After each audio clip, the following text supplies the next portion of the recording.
పార్టీలందరూ ఇలాంటి కొంతమంది లీడర్లని తమకు అనుకూలంగా మార్చుకున్నారు. అనుగుణంగా మాట్లాడేలా చేస్తున్నారు. వాళ్ళ ప్రయోజనాల కోసమే ఆ బీసీ లీడర్లు మంత్రులుగానో, ఎమ్మెల్యేలుగానో, ఎంపీలుగానో ఉన్నారు తప్ప బహుజన వాదాన్ని ఎవరైతే మీరు చెప్తున్నటువంటి బీసీ వాదం ఉందో దీన్ని వినిపించట్లేదు. అందరినీ లీడర్లుగా తయారు చేయాలి. వాళ్ళకి కావలసినటువంటి అవకాశాలు కల్పించడానికి, సమాన అవకాశాలు కల్పించడానికి ఈ ఉద్యమం, పోరాటం అంటున్నారు. ఒక్క ఆలోచన చేయండి మళ్ళీ మీరు పెద్దమ్మ మంచి ప్రశ్న అడిగినారు, ఆయనకు కూడా అర్థం అవుతుందని అనుకుంటా. బీసీ నాయకత్వం ఉందని ఇదే వేదికగా మాట్లాడినాడు. బీసీ నాయకత్వం ఉన్నది అని అన్నాడు. మరి రాజకీయంగా గెలిచినోలే కదా నాయకత్వం అంటే.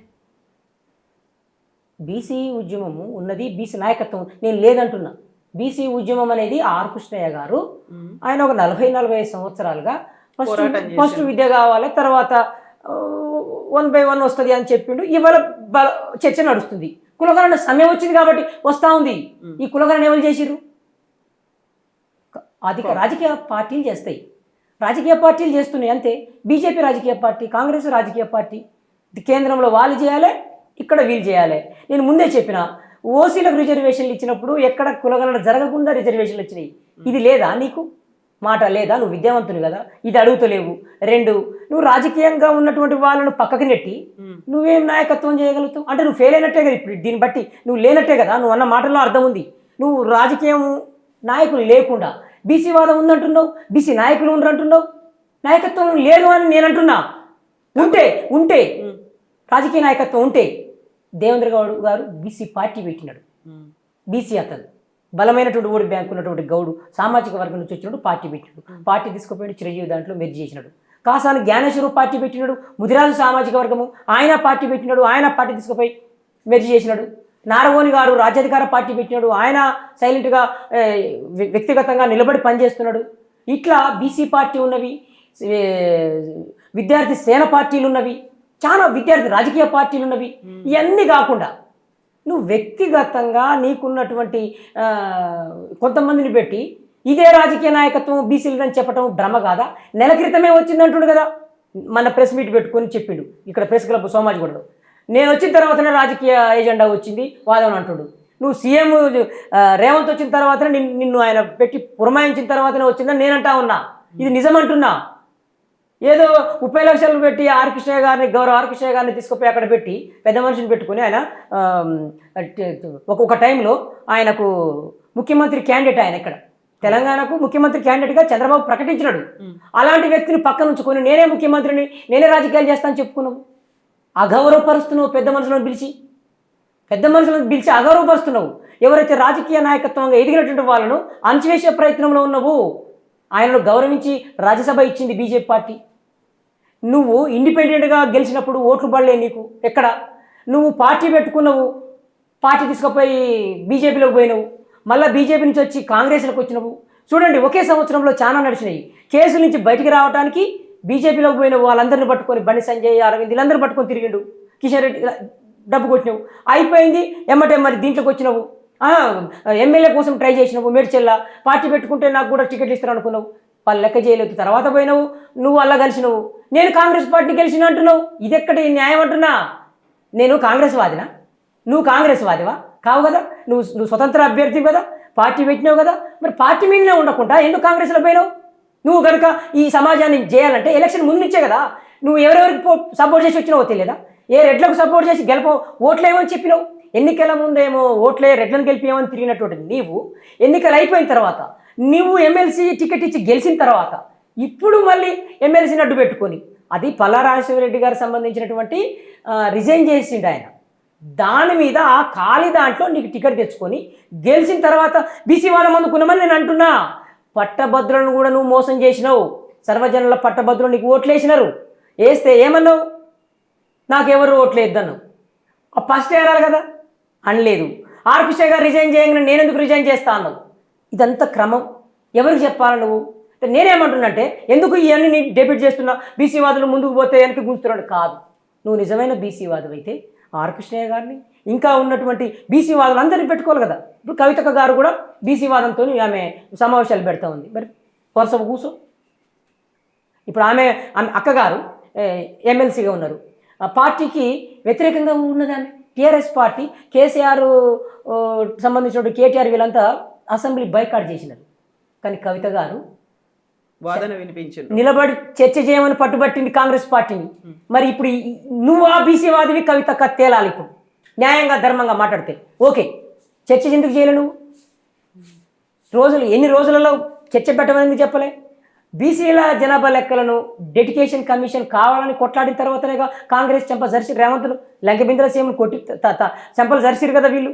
కోర్టు పోయి లంపకాయలు వేయించినారు కదా. వేయించిన తర్వాతనేగా డెడికేషన్ కమిషన్, బీసీ కమిషన్కి హక్కులు లేవు, డెడికేషన్ కమిషన్ అని చెప్పినారు కదా. ఇదంతా చూస్తుంటే ఏమి జరుగుతూ ఉంది? ఎటువైపు తీసుకోపోవాలనుకుంటున్నావు మా బీసీ వాదాన్ని? నువ్వు ఎక్కడ అణచివేయాలనుకుంటున్నావు? 42% ఇచ్చిరు ఓట్లు ఏమని చెప్పాలనుకుంటున్నావా? 42% కాంగ్రెస్ ఇచ్చింది, ఈ సంక్షేమ పథకాలు ఇవ్వదని చెప్పాలనుకుంటున్నావా? ఐడ్రీమో నువ్వు చెప్పినట్టు విన్నా, డబ్బులు లేవని చెప్తాను. నువ్వెవరు? చూసుకొని మాట్లాడాలి కదా అంటావు. ఇప్పుడు అంటున్నావు ఎన్నికల ముందేమో ఓట్లు ఏమని చెప్పినావు, ఇప్పుడు ఏమంటున్నావు? బడ్జెట్ అంత లేదు, డబ్బులు నిధులు లేవని మాట్లాడుతున్నావు. ఐడ్రీమ్ సాక్షిగా నువ్వు ఉందనుకుంటావు, దాంట్లో వాయిస్ ఉందనుకుంటా అన్నాడు. ఈ మాటలు మీ ముందు అన్నాడు అతను. డబ్బులు ప్రభుత్వం కాడ లేవు, చూసుకొని సంక్షేమ పథకాలు ఇవ్వాలి అంటాడు. అయితే ఎవరిని తిమ్మిని మంది చేయాలనుకుంటున్నావు?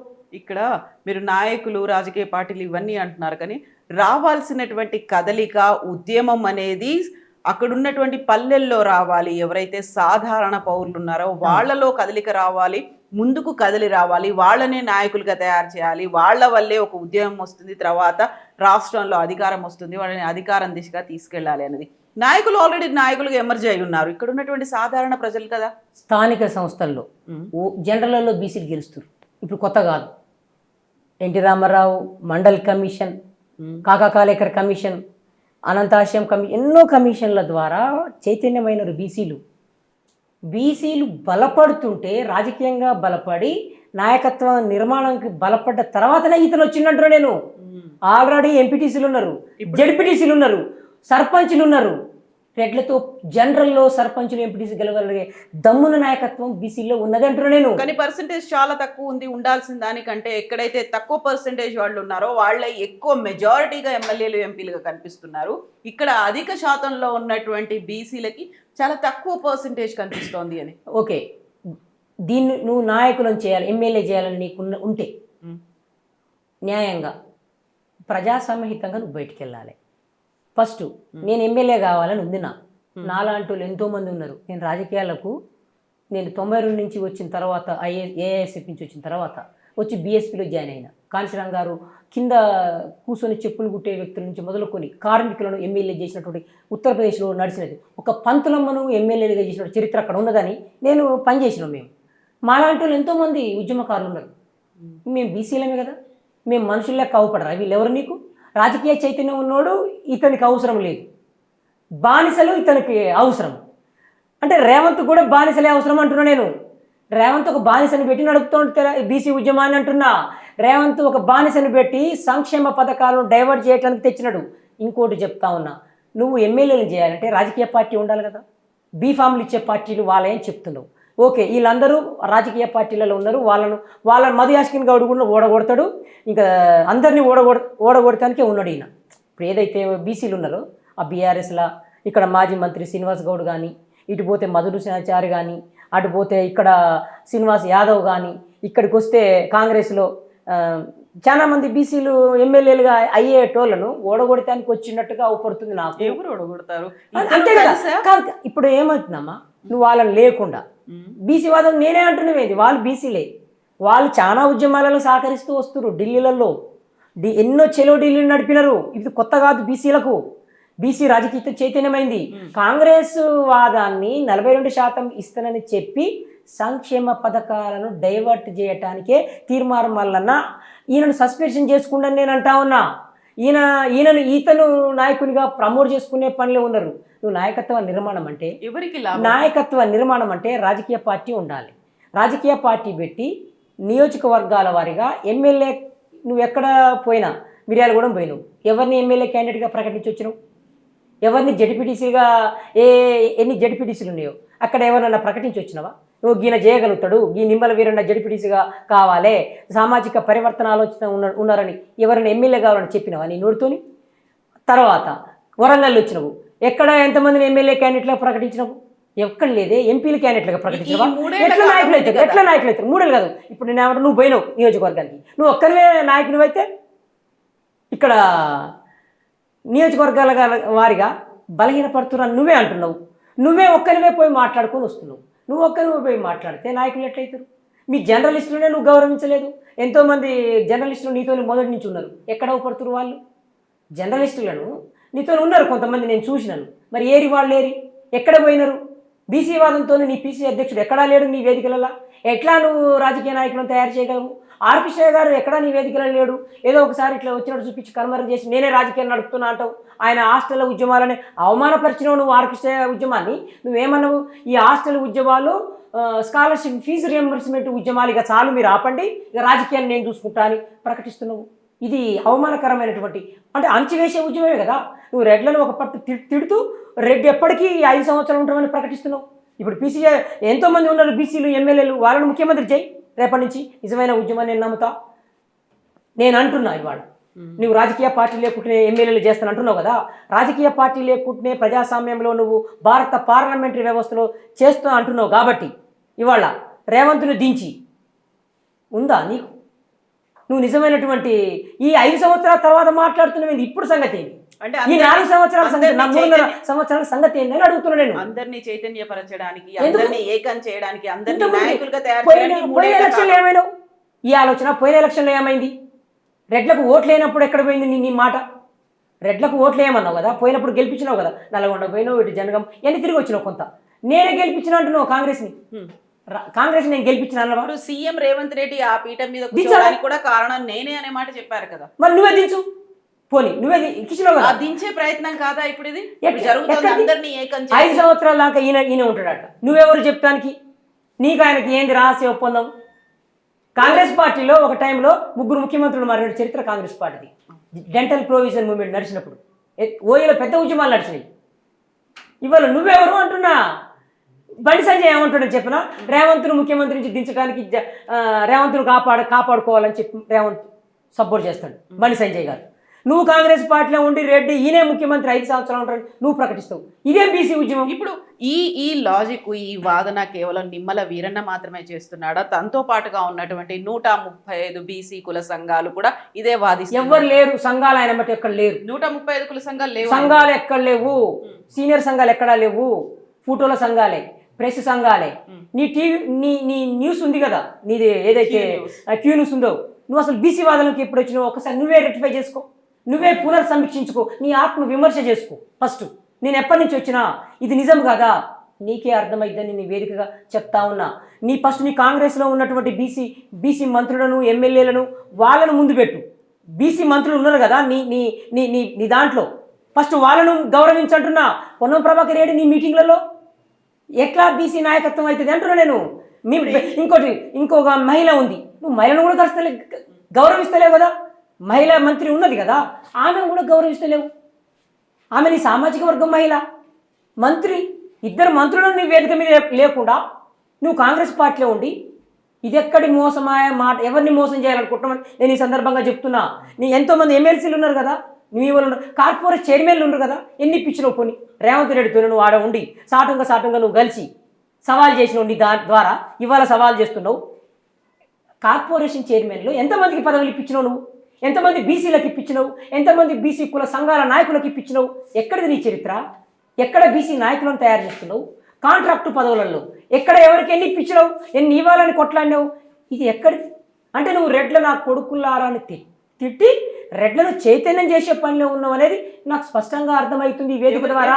లాభం ఇప్పుడు ఇవన్నీ మీరు చెప్తున్నట్టుగా ఒక డైవర్షన్ పాలిటిక్స్ అవుతున్నాయి. ఇద్దరు కలిసి పని చేస్తున్నారు, మన ముందు మాత్రం వాళ్ళు తిట్టుకుంటున్నారు. రెడ్లు ఒక నల్గొండ జిల్లాలోనే ఉంటారు. న్యాయంగా ధర్మంగా ఆలోచిద్దాం. అక్కడ పోయి మీటింగ్ పెట్టినావు. ఏ రెడ్డిని తిట్టినావు? మహబూబ్ నగర్లో ఏ రెడ్లను తిట్టినావు? ఏ ఓసీలను తిట్టినావు? ఇది ఎవరికి అర్థం కావాలి? ఇది ఎవరిని మోసం చేస్తావు? నీ నిబద్ధత ఉంటే ముందు 2500కు మహిళలకు బాకీ పడ్డ డబ్బుల గురించి క్షేత్రస్థాయిలో ఉద్యమాన్ని ప్రకటించు. నిజమైనటువంటి బీసీవైతే, నిజమైనటువంటి బీసీవా నకిలీ బీసీవా తేలిపోతుంది. మహిళలు మోసం చేసి ఓట్లేసిర్రు. 2500 బాకీ పడ్డ డబ్బులను గల్లాబట్టి వసూలు చేద్దాం. బయటికి రా, క్షేత్రస్థాయిలో బయటికి రా. మళ్ళీ చెప్తా ఉన్నా మీ మిత్రునికి, నవీన్ చింతపండు నవీకి 2 ఒకటి మహిళలు 2,500 ఇంకా రెండోది మహిళా విద్యార్థినులను మోసం చేసినాడు. స్కూటీలు ఇవ్వాలి. నీ బడ్జెట్లో నువ్వు పెట్టిన డబ్బులు తెచ్చిండు కదా, 50,000 కోట్లు తెచ్చి లక్షల కోట్లు తెచ్చినాడు కదా, 50,000 కోట్లు తెచ్చినాడు కదా. మహిళలకు కొన్ని ఏమంటున్నా, గల్లాబట్టి గుంజుదాం దా బయటికి రా, చింతపండు నవీన్ కాదు 2. మూడోది చెప్తున్నా, వికలాంగులను బాకీ పడ్డాడు. బడుగు బలహీన వర్గాల వికలాంగులను మోసం చేసినాడు రేవంత్ రెడ్డి, బాకీ పడ్డాడు.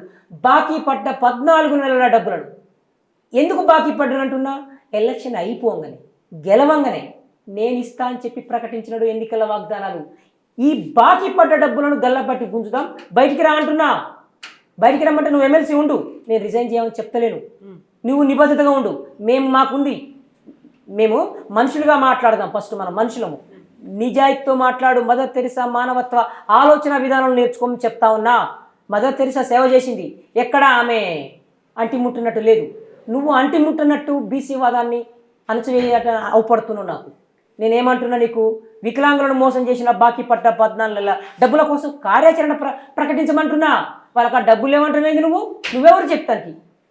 ఢిల్లీకి పోతే 39 కాదు 150 సార్లు పోతా అంటున్నాడు ఢిల్లీ. ఎవరబ్బా సొమ్ము పెట్టుకొని పోతాడు? ఓట్లేసింది తెలంగాణ ప్రజలు కదా, ఓట్లేసింది మహిళలు కదా, ఓట్లేసింది వికలాంగులు కదా. కేసీఆర్ ఇస్తానన్నటువంటి 10 లక్షల దళిత బంధుకు ఎగస్ట్రా 2 లక్షలు ఇస్తానని చెప్పి ఎక్కువ 10 లక్షల దళిత బంధు ఇస్తే అంబేద్కర్ అభయాస్తం పేరుతోని 12 లక్షలు ఇస్తానని చెప్పింది. ఎస్సీలను మోసం చేసింది. ఆ 12 లక్షలు కదా సంజర జాతరకు రావాలని మాట్లాడాలంటున్నాను నేను. ఎస్సీలకు ఇస్తానంది కదా, బీసీలు లేమా? ఎస్సీల కంటే ఇంకా వెనుకబడిపోయినటువంటి భిక్షాటన వృత్తిలో ఉన్నారు పాపం. వీళ్ళ గురించి ఎందుకు మాట్లాడతలేమంటున్నా, ఇది అడుగుతున్నా. కాబట్టి సంక్షేమ పథకాలను ఏదైతే ఇస్తున్నదో 6 గ్యారెంటీలు ఒకటి అమలు కాలే. మేజర్గా ఫస్ట్ బాకీ పడ్డ మహిళలకు బాకీ పడ్డది, వికలాంగులకు పడ్డది, విద్యార్థినులకు పడ్డది. మొత్తం గల్లబట్టి గుంజుదాం. స్థానిక సంస్థ ఎన్నికల లోపును, స్థానిక సంస్థ ఎన్నికలను బూచిగా చూపి ఇంకా సంవత్సరాలు గడపాలని చేయకు, మోసం చేయొద్దు అంటున్నా. నేను చెప్పింది ఏం చెప్తున్నా, మీరు నిజమైనటువంటి బీసీ అయితే నువ్వు నకిలీ బీసీవా అనేది ప్రజలు గుర్తిస్తారు, మహిళలు గుర్తించబోతున్నారు, రైతులు గుర్తించబోతున్నారు. బీసీలకు భూములు 2 ఎకరాలు 3 ఎకరాలు ఉన్నారు కదా. ఎక్కడ మోసం జరుగుతుందో దాన్ని చర్చ చేద్దామని అడుగుతున్నా నేను. చర్చను పక్కకు తప్పిస్తున్నావు నువ్వు. నిన్ను సస్పెన్షన్ చేసిరనే వాదాన్ని పక్కన పెట్టు. ఫస్ట్ నువ్వు నిజమైనటువంటి 3 సంవత్సరాలప్పుడు నాయకులను సీఎంలను చేయాలని ఎమ్మెల్యేలు చేయాలని వచ్చినటువంటి నిజమా నకిలీనా మోసమా? నువ్వు కూడా మోసం చేయాలనుకుంటున్నావా? మోసం చేయాలని నీకు లేకుండే సంక్షేమ పథకాలకు గల్లపట్టి గుంజుదాం, మహిళా శక్తిని బయటికి తెద్దాం, ఒక పిలిపిద్దామంటున్నా. నువ్వేమంటావు, నా దగ్గరికి రావాలంటే ఏది నీ దగ్గరికి వచ్చేది? నువ్వు దొంగలంగా అనుకుంటున్నారేమో మహిళలు, అందుకే నీకు రాలేదేమో అనుకుంటున్నా. ఈ 14 నెలలుగా రేవంత్ని ఈడ్చి తంతురు మహిళలు, బద్మాషోడ అంటున్నారు మహిళలు, లగచర్లలో తన్నెరు మహిళలు, ఆడబిడ్డలు చెంపలు సస్తురు. వాళ్ళ అన్న హైడ్రా పేరుతోని హైడ్రాలో కట్టిండని చెప్పి అన్నకోనీకి ప్రజలకోనీకి బడుగు బలహీన వర్గాలకు నీకని చెప్తా ఉండు. ఎవరిని మోసం చేద్దాం అనుకుంటారు మీరు? రేవంత్ నువ్వు, మీ లంక బిందెల సీఎం నువ్వు కలిపి, లాగుల తొండలది వదిలేదు మీ సీఎం నువ్వు కలిపి, ఢిల్లీ బానిసలు కలిపి ఎవరిని మోసం చేయాలనుకుంటారు? కాబట్టి ఖబర్దార్. ఈ సందర్భంగా మళ్ళీ చెప్తాను, మహిళలను మోసం చేసిన డబ్బులతో వికలాంగులతో కలిపి కార్యాచరణ ప్రకటించు. నిజమైన బీసీవని ఒప్పుకుంటారు ప్రజలు, నిన్ను గౌరవిస్తారు. నీకు గొంతుంటే ఓకే సంతోషం, నీకంటే పై గొంతుగా మేము ఎక్కడ మనీ మీడియా మాఫియాని తాకట్టు పెట్టుకొని వచ్చిన వాళ్ళం కాదు. నిజాయితీతో రాజకీయాలు చేద్దాం. మనకు కావాల్సింది పదవులు. ఓకే, నీకు పదవులు కావాలి తీసుకో, కానీ రెడ్లను రేవంతే 5 సంవత్సరాలు ఉంటాయంటే నువ్వెవడివి? ఎమ్మెల్యేలు కదా తెలిసేది. నువ్వే సీఎం చేసిన అంటున్నావు, మరి దించు. మోసం చేసిండు, అన్ని మోసాలు చేస్తూ వస్తుండు కదా. బీసీలకు మోసం చేస్తుండు, మహిళలను మోసం అందరినీ, అన్ని వర్గాలను ప్రజలను మోసం చేసి వచ్చినప్పుడు సీఎంను దించు. ఢిల్లీకి బాట పెట్టి ఢిల్లీ వాళ్ళే ఇక్కడ కదలాలి, ఢిల్లీ ఇక్కడ దిగాలి. తెలంగాణ కేసీఆర్ కదా ఢిల్లీ ప్రభుత్వాన్ని వణికించి తెలంగాణ రాష్ట్రాన్ని తెచ్చిండు. తెలంగాణ రాష్ట్రాన్ని ఇప్పుడు మీరు తాకట్టు పెడుతుర్రు. ఏంది నువ్వు కూడా ఢిల్లీకి పోతున్నా. ఇంకోటి విచిత్రం ఏంటంటే మీరు గమనించాలి, రాహుల్ గాంధీ మాట్లాడే మాటలు ఇక్కడ ప్రచారం చేస్తలేరట. ఇతను ఒక కమిటీని వేసుకొని ఒక వేదికను తయారు చేసి పోయి కాంగ్రెస్ పార్టీని ప్రచారం చేయాలని చెప్పిండట. నువ్వు కాంగ్రెస్ వాదివా? కాంగ్రెస్ ముసుగులో ఉన్న బీసీ వాదివా? పథకాలను మభ్య పెట్టాలనే బీసీ వాదివా? కాంగ్రెస్ వాదివా? తేల్తా ఉంది ఈ పదం. మీరు చూడండి ఎంత కాంగ్రెస్ పార్టీకి నువ్వు మరి బీసీలకు మహిళల మీద నువ్వు ఒక కమిటీ తయారు చేయాలి కదా, సంక్షేమ పథకాల మీద ఒక వీడియో తయారు చేయాలి కదా. చేసి రాహుల్ గాంధీ గారు మోసం చేస్తూ ఉండు, రేవంత్ ఆదానికి అంటగాగుతూ ఉండు, హైదరాబాద్ నెత్తి మీద పర్యావరణాన్ని పెట్టినటువంటి ఆ యొక్క వికారాబాద్ అడవులను ధ్వంసం చేయబోతా ఉండు. మూసి పేరుతోని పేదల ఇండ్లు కూడా కొడతా ఉండు. ఇటుపోతే నల్లగొండ గుండెల మీద ఫ్లోరైడ్ బాధతో ఉన్నటువంటి నల్లగొండ మీద రామన్నపేట ఏరియాలో నల్లగొండ గుండె మీద ఒక cement factory, Adani Ambuja cement లాంటి ఫ్యాక్టరీలను తేవాలనుకుంటుండు. వాళ్ళు అక్కడ 100 కోట్లు తీసుకుండు. ఇది నువ్వు కదా స్క్రిప్ట్ చేయాల్సింది. నీ మీడియా ఉంటే, నీ గొంతు ఉంటే, ఇది కదా సంక్షేమ పథకాల మీద కదా, మోసపోయిన ప్రజల మీద కదా నువ్వు వినిపించాల్సింది. కాబట్టి నేనేమంటున్నా, నా ఆక్రోశం ఏంటంటే ముందుగా మోసపోయి ఆగమైనటువంటి బిడ్డల కోసం మాట్లాడే వాళ్ళు చెప్తున్నా. నేను ఎలక్షన్లు దగ్గరున్నాయి, నాయకత్వాలకు ప్రకటించు, ఎంపీటీసీలు ఓకే చేద్దాం. కానీ రేవంత్ మోసం చేసిన దాన్ని మనం ప్రజలకు కళ్ళకి ఇప్పి చూపిద్దామని చెప్తున్నా. నిజమైనటువంటి బీసీవాదిగా మాట్లాడమని చెప్తా ఉన్నా. ఎస్ వీరన్న గారు, థ్యాంక్ యూ సో మచ్ అండి. చూద్దాం మల్లన్న నుంచి రెస్పాన్స్ ఎలా ఉంటుందో. Thank you. Okay, thank you.